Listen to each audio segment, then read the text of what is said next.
செய்திகள் தொடர்கின்றன. குமரி மாவட்டம் கருங்கல் அருகே பள்ளி வேன் மோதி அரசு பேருந்து ஓட்டுநர் பரிதாபமாக உயிரிழந்தார். இதற்கு காரணமான பள்ளி நிர்வாகத்தை கண்டித்து மறியலில் ஈடுபட்ட உறவினர்களை போலீசார் தடியடி நடத்தி விரட்டியடித்த சம்பவம் பெரும் பரபரப்பை ஏற்படுத்தியுள்ளது. கருங்கல்லை அடுத்த தேலையா வட்டத்தில் உள்ள தனியார் பள்ளியிலிருந்து மாணவர்களை ஏற்றி சென்ற பள்ளி வேன் சாலையோரமாக நடந்து சென்று கொண்டிருந்த அரசு பேருந்து ஓட்டுநர் எவரெஸ்ட் ராஜன் மீது மோதிவிட்டு நிற்காமல் சென்றது. பின்னர் 1 கிலோமீட்டர் தூரத்தில் வேனை நிறுத்திவிட்டு போதையில் இருந்த டிரைவர் தப்பி ஓடியதாக தெரிகிறது. வாகனம் மோதியதில் எவரெஸ்ட் ராஜன் சம்பவ இடத்திலேயே உயிரிழந்தார். குழித்துறை மருத்துவமனையில் வைக்கப்பட்டிருந்த அவரது உடலை வாங்க வந்த உறவினர்கள் மற்றும் பொதுமக்கள் திடீரென சாலை மறியலில் ஈடுபட்டனர்.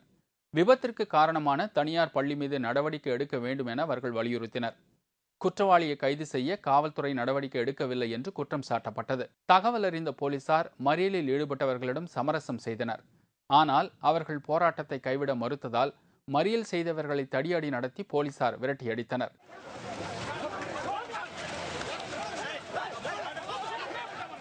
இதில் பலர் படுகாயமடைந்தனர். தடியடி சம்பவம் குமரி மாவட்டத்தில் பெரும் பரபரப்பை ஏற்படுத்தியுள்ளது. ஈரோடு மாவட்டம் பெருந்துறை அருகே ஒரு வீட்டில் பதுக்கி வைக்கப்பட்டிருந்த பல லட்சம் ரூபாய் மதிப்பிலான எரிசாராயத்தை போலீசார் பறிமுதல் செய்தனர். அங்குள்ள கம்புளியம்பட்டி கிராமத்தில் எரிசாராயம் விற்கப்படுவதாக போலீசாருக்கு ரகசிய தகவல் கிடைத்தது. இதையடுத்து அந்த வீட்டிற்கு போலீசார் வருவதை கண்டதும் அங்கிருந்த 4 பேர் தப்பி ஓடினர். அதைத் தொடர்ந்து போலீசார் வீட்டை சோதனை செய்தபோது அங்கு 35 லிட்டர் கொள்ளளவு கொண்ட 105 கேன்களில் 3675 லிட்டர் எரிசாராயம் இருந்தது தெரியவந்தது. மேலும் வீட்டின் மற்றொரு அறையில் 7 சாக்கு மூட்டைகளில் 350 கிலோ ரேஷன் அரிசி இருந்ததும் கண்டுபிடிக்கப்பட்டது. இதனை அடுத்து எரிசாராயம் மற்றும் ரேஷன் அரிசியை பறிமுதல் செய்த போலீசார் தப்பி ஓடிய 4 பேரை தீவிரமாக தேடி வருகின்றனர். குடி வந்திருந்தாங்க. சரி, ரொம்ப நாளாக குடி வராத பங்களாக குடி வந்திருக்காங்கிறது எங்கள் ஊர்லலாம் பேசிக்கிட்டாங்க. இப்போ இன்னைக்கு காலையில் திடீர்னு போலீஸ் ரைடு வந்திருந்தாங்க. போலீஸ் ரைடு வந்தது என்ன மேட்ரு என்ன கேட்டு பார்க்கும்போது இந்த மாதிரி எரிசாராயம் கேனாக இருக்குது, ரேஷன் அரிசி எல்லாம் பதுக்கி வச்சிருக்கிறதா தகவல் சொல்லியிருக்காங்க.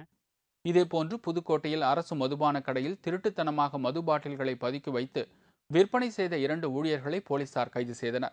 அங்கிருந்து 65,000 ரூபாய் மதிப்பிலான மது பாட்டில்களையும் போலீசார் பறிமுதல் செய்தனர். சுதந்திர தினத்தை முன்னிட்டு தமிழ்நாடு முழுவதும் டாஸ்மாக் கடைகளுக்கு அரசு விடுமுறை அளித்துள்ளது. இந்நிலையில் மதுபான கடைகளில் மது பாட்டில்களை மறைத்து வைத்து விற்பனை செய்யும் சம்பவம் நடந்துள்ளது குறிப்பிடத்தக்கது. பொள்ளாச்சியில் சுற்றுச்சூழலை பாதுகாக்கவும் பள்ளிகள் அருகே வாகனங்களை கவனமாக இயக்க வலியுறுத்தியும் புல்லட் பேரணி நடைபெற்றது. பொள்ளாச்சியில் சமூக விழிப்புணர்வு ஆர்வலர்கள் சார்பில் விழிப்புணர்வு பேரணி நடைபெற்றது. சுற்றுச்சூழலை பாதுகாக்கவும் பள்ளிகள் அருகே வாகனங்களை கவனமாக இயக்க வலியுறுத்தி நடந்த பேரணியை பொள்ளாச்சி காவல்துறை கண்காணிப்பாளர் பாலாஜி கொடியசைத்து துவக்கி வைத்தார். 66வது சுதந்திர தின விழாவை முன்னிட்டு 66 புல்லட்டுகள் கலந்து கொண்ட இந்த பேரணியில் பிளாஸ்டிக் பொருளால் ஏற்படும் தீமைகள், பொது இடங்களில் அசுத்தப்படுத்துவது, பள்ளி கல்லூரிகளில் அதிக கட்டணம் வசூலித்தல் போன்ற விழிப்புணர்வுகள் வலியுறுத்தப்பட்டன. 65 சுதந்திர தினத்தை முன்னிட்டு பொள்ளாச்சி நகரில் ஃபுல்லாக ஒரு 65 புல்லட்களை மட்டும் வச்சு ஒரு பேரணி நடத்தியிருக்கோம். அந்த புல்லட் பேரணியை நடத்தி கொடுத்து எங்கள் கூட நிறைய பேர் இருக்காங்க. இதனால் நாங்கள் என்ன பொள்ளாச்சி மக்களுக்காக சொல்ல விரும்புகிறோம், பொள்ளாச்சி மக்கள் எல்லா பொதுவான மக்களுக்கு சொல்ல விரும்புகிறோம்னா, மக்கள் எல்லாமே குளோபல் வார்மிங் இப்போ ரொம்ப ஒரு கரண்ட் அஃபேராக இருக்குது. அதனால சுற்றுச்சூழல் மாசுபடுத்தாமல் எப்படி அதை பாதுகாக்கணும்னு சொல்லிட்டோம். அது இல்லாமல் இது வரைக்கும் என்னென்ன பிரச்சனை நம்ம நாட்டில் இருக்கும், இது வரைக்கும் இந்த பிரச்சனைகள் அடுத்த சுதந்திர தினத்தப்போ இருக்காதுன்னு சொல்லிட்டு நாங்கள் உறுதிமொழி எடுத்திருக்கோம். அது மட்டும் இல்லாமல் பிளாஸ்டிக் அவேர்னஸ் எல்லா மக்களுக்கும் போகிறவங்களும் நோட்டீஸ் கொடுத்து இஷ்யூ பண்ணியிருக்கோம். பிளாஸ்டிக்கோட வரனால பிரச்சனை என்னென்ன, அதை தடுக்கிறதுக்காக என்னென்ன பண்ணுன்னு சொல்லிட்டு நாங்கள் இந்த பொள்ளாச்சி நகரம் ஃபுல்லாக பரப்பியிருக்கோம். இது மட்டும் இல்லாமல் இனி மாவட்டம் வரை இன்னும் அடுத்த நடவடிக்கை பண்ணலான்னு இருக்கோம். ஆண்கள் மேல்நிலைப் பள்ளியில் துவங்கிய பேரணி மத்திய பேருந்து நிலையம், காந்தி சிலை, கோவை ரோடு வழியாக ராஜா மில் சாலையில் நிறைவடைந்தது. ஈரோடு அருகே ஈமு கோழிப்பண்ணை வழக்கை விசாரிக்க 5 தனிப்படை அமைக்கப்பட்டுள்ளது. கோபிசெட்டிப்பாளையம் சிறுவூரில் இயங்கி வந்த NS ஈமு கோழிப்பண்ணையின் அதிபர் சுரேஷ் மோசடியில் ஈடுபட்டதாக எழுந்த புகாரை அடுத்து போலீசார் அவரை கைது செய்தனர். போலீசாரின் தீவிர விசாரணையில் கோடிக்கணக்கில் மோசடி செய்தது தெரியவந்துள்ளது.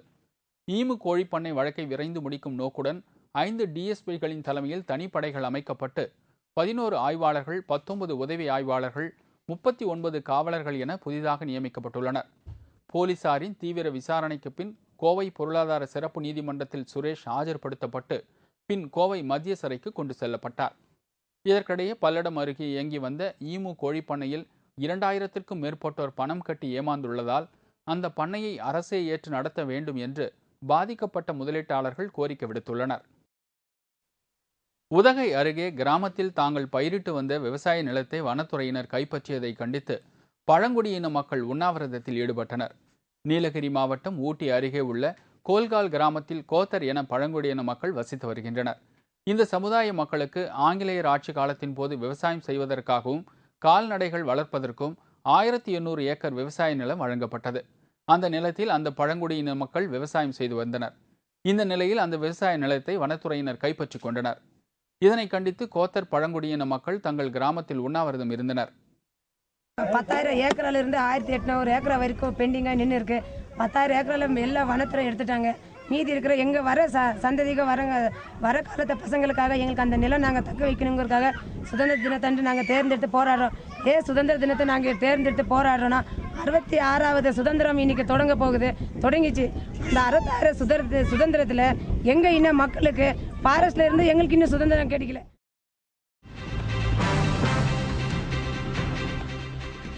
பிலிப்பைன்ஸில் ஏற்பட்ட கடுமையான வெள்ளத்தில் மூழ்கி 95 பேர் பலி. விவரம் இடைவேளைக்கு பிறகு.